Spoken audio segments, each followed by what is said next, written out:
दोस्तों आज हम जानने वाले हैं कि पीएफ विड्रॉल प्रोसेस क्या होता है, कैसे निकालना चाहिए। पीएफ विड्रॉल करते समय किस किस पॉइंट को आपको फॉलो करना है, क्या मिस्टेक नहीं करना है कि आपका जो पीएफ है वो अंडर प्रोसेस में रह जाए या आपका जो पीएफ है वो सेटल हो जाए, पैसा ही बैंक अकाउंट तक न आए। तो दोस्तों उन सभी को फॉलो करते हुए गाइडलाइंस को लेके चलना पड़ता है। आप सभी ईपीएफओ को क्राइटेरिया को कंप्लीट करके और सही तरीके से उनको नियमों को फॉलो करेंगे तभी आपका पीएफ जो है अपना आपके बैंक अकाउंट तक आएगा। क्योंकि ईपीएफओ फ्रॉड से बहुत ज़्यादा सख्त रहता है। अगर थोड़ा बहुत कहीं मिस्टेक रहता है तो आपका पीएफ का अंडर प्रोसेस हो जाता है, या वो पेंडिंग में पड़ा रह जाता है, या वो सेटल नहीं होता, या सेटल हो जाता है तो पैसा बैंक अकाउंट तक नहीं आता है। तो इसके लिए आपको काफ़ी जो है दिक्कतों का सामना भी करना पड़ता है। हमारे पास बहुत सारे लोग ऐसे हैं जो परेशान हैं, आज भी जो है कमेंट करते हैं कि सर हमारा लगभग 1.5 महीने से भी अधिक हो गया है और हमारा जो पीएफ है अभी तक जो है पेंडिंग में है, अंडर प्रोसेस में ही है और जो है रिजेक्ट भी हो जा रहा है, लेकिन हमारा जो पीएफ है वो सेटल नहीं हो रहा है। अब बहुत सारे लोग ऐसे हैं जो कह रहे हैं कि सेटल हो गया बट हमारे बैंक अकाउंट तक पैसा ही नहीं आया है। कई लोगों का ऐसा है, मैं आपको उनका स्क्रीनशॉट दिखा देता हूँ, ये प्रॉब्लम है। तो ऐसे कई लोग कमेंट कर रहे हैं। तो दोस्तों आप उनके लिए मैं एक ही बात कहना चाहता हूँ, अगर आप पीएफ विड्रॉल करने के लिए आप सोच रहे हो तो अगर फॉर्म 31 फिलअप किए हो एडवांस क्लेम तो उसके लिए कुछ अलग नियम है। फॉर्म 19 जो फिलअप किए हो फुल और फाइनल वाला उसके लिए कुछ अलग नियम है। फॉर्म जो 10C होता है पेंशन वाला उसके लिए कुछ अलग नियम है। लेकिन लोग क्या करते हैं कि जैसे फॉर्म 31 फिलअप किए सेम उसी प्रोसेस से सोचते हैं कि फॉर्म 19 भी हो गया, सेम वही सोचते हैं कि फॉर्म 10C भी हो गया। इसी की वजह से वो जो है उनकी दिक्कतें आ जाती है और वो प्रॉब्लम में फंस जाते हैं। और बार क्या करते हैं, लास्ट में आपको क्या करना पड़ता है, यूट्यूब पे ही आना पड़ता है। यूट्यूब पे बहुत सारे लोगों का वीडियो देखते हो, सजेशन लेते हो, लेकिन कोई भी समाधान अच्छी तरीके से नहीं होता। दुनिया भर के लोगों को बात सुनोगे तो और भी आपका माइंड डिस्टर्ब हो जाएगा और आपका पैसा कैसे आएगा, आपके पास कोई ऑप्शन भी नहीं है। तो दोस्तों आप उनका वीडियो देखिए जो ईपीएफओ टीम से जुड़े हुए हैं, आप उनका वीडियो देखिए जो आपको सही गाइडलाइंस देते हैं। आप उनका वीडियो देखिए जो आपसे डायरेक्ट कॉन्टेक्ट करके बात करने के लिए सोचते हैं। आप उनका वीडियो मत देखो जो अपना मोबाइल नंबर भी देने में उनको घबराहट उठती है। उनका वीडियो मत देखो जो उनका वीडियो जो है आप देखते हो कि वो अपना कॉन्टैक्ट नंबर भी नहीं देना चाहते हैं आपसे। सही रूल क्यों? क्योंकि वो रिस्क नहीं लेना चाहते हैं। उसका मेन कारण क्या होता है कि उनको जो नॉलेज होता है वो बता देते हैं, बाकी वो उनसे कोई अटैचमेंट नहीं रहता ईपीएफओ से। तो हमारे वीडियो पे आएंगे तो आपको यहाँ पे contact number, WhatsApp number, Telegram पे आपको लिंक मिल जाएगा, आपको सब कुछ डिटेल यहाँ पे आपको मिल जाएगा। लास्ट तक देखना, यहाँ पे सब कुछ आपको लाइव प्रूफ भी बताऊंगा कैसे कैसे इसका समाधान होता है, क्या गलतियाँ नहीं करनी है आपको। तो दोस्तों आपको क्या करना है कि आपको क्या है कि अगर आप पीएफ विड्रॉल करने के लिए सोच रहे हो, फॉर्म 19 कर रहे हो, फॉर्म 10C कर रहे हो, तो ईपीएफओ का कुछ गाइडलाइंस नियम होता है। देखो दोस्तों, अगर आप यहाँ पे फॉर्म 19 फिलअप की हो तो फॉर्म 19 रिजाइनेशन कंप्लीट करने के बाद आपको फिलअप करना है। और फॉर्म 10C कैसे है, फॉर्म 10C के में 2 ऑप्शन होते हैं, एक होते हैं वनली पेंशन विड्रॉल 10C और एक होता है pension withdrawal scheme certificate 10C।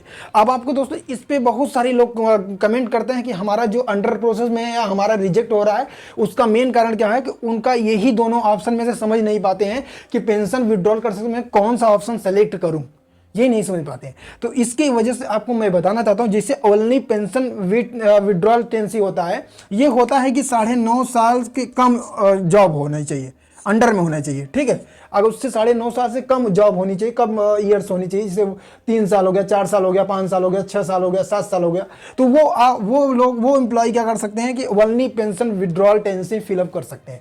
लेकिन अगर आप 9.5 साल के क्रॉस हो गया या 9.5 साल पे आ चुके हो तो आप अपना अब जॉब छोड़ चुके हो तो आप अब यहाँ पे pension withdrawal scheme certificate 10C apply कर सकते हो, लेकिन उसके पहले नहीं कर सकते हो। उसके पहले करोगे तो आपके पीएफ में फिर वो अंडर प्रोसेस में ही चला जाएगा या सेटल हो जाएगा, रिजेक्ट हो जाएगा। वो फिर क्या होगा, आपकी आईडी रिव्यू होगी कि भाई अगले बंदे ने, एम्प्लॉयर ने जो है क्या किया, एम्प्लॉई ने पेंशन विड्रॉल स्कीम सर्टिफिकेट का यूज किया, मतलब ये फॉर्म सबमिट किया है, तो इसका मतलब 9.5 साल कंप्लीट हो गया होगा तभी तो फॉर्म फिलअप किया है। तो इसका आईडी चेक करो पूरा, वो आईडी चली थी रिव्यू में चली जाती है आपका यूएन अकाउंट।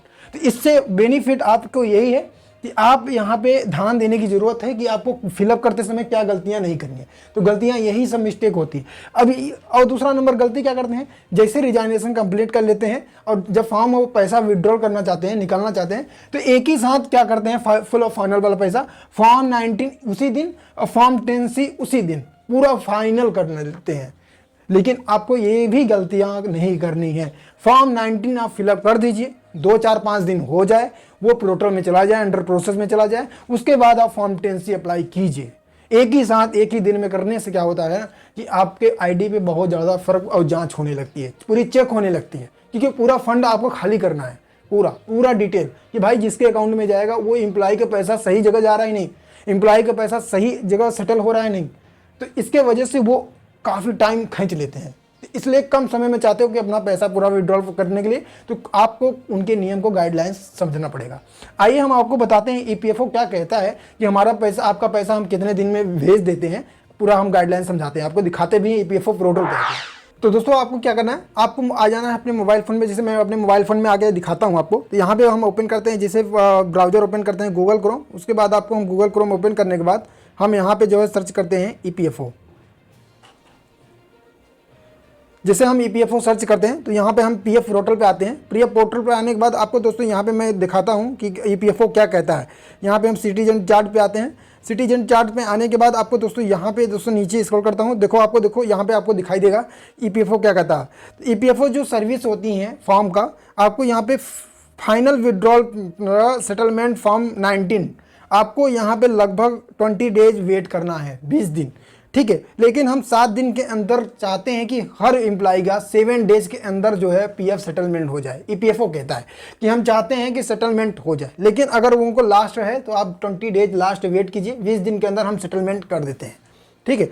अगर नहीं हो रहा है सेटलमेंट तो हम आगे चल के वीडियो बनाए हैं, हम आपको बताता हूँ कैसे सेटलमेंट करना है। उसके बाद अगर आप दोस्तों यहाँ पे फॉर्म इनलेस, यहाँ पे पीएफ इनलेस एडवांस सेटलमेंट ऑफ 31, फॉर्म 31 के लिए भी यहाँ कह रहा है 20 दिन आपको लास्ट वेट करना है। और आपको यहाँ पे हम चाहते हैं कि 3 से 4 दिन के अंदर जो है आपका पीएफ सेटलमेंट हो जाए।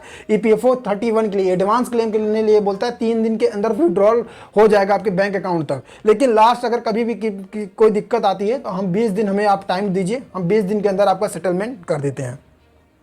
उसके बाद दोस्तों यहाँ पे सेम वही प्रोसेसर एडवांस का है, ठीक है।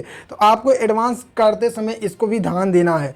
पार्ट विड्रॉल सेटलमेंट फॉर 31, मतलब 31 आप कई बार जो है विड्रॉल कर चुके हो, ठीक है। उसके बाद अगर आप करते हो तो यहाँ पे लगभग 7 दिन से लगभग 20 दिन हो जाता है।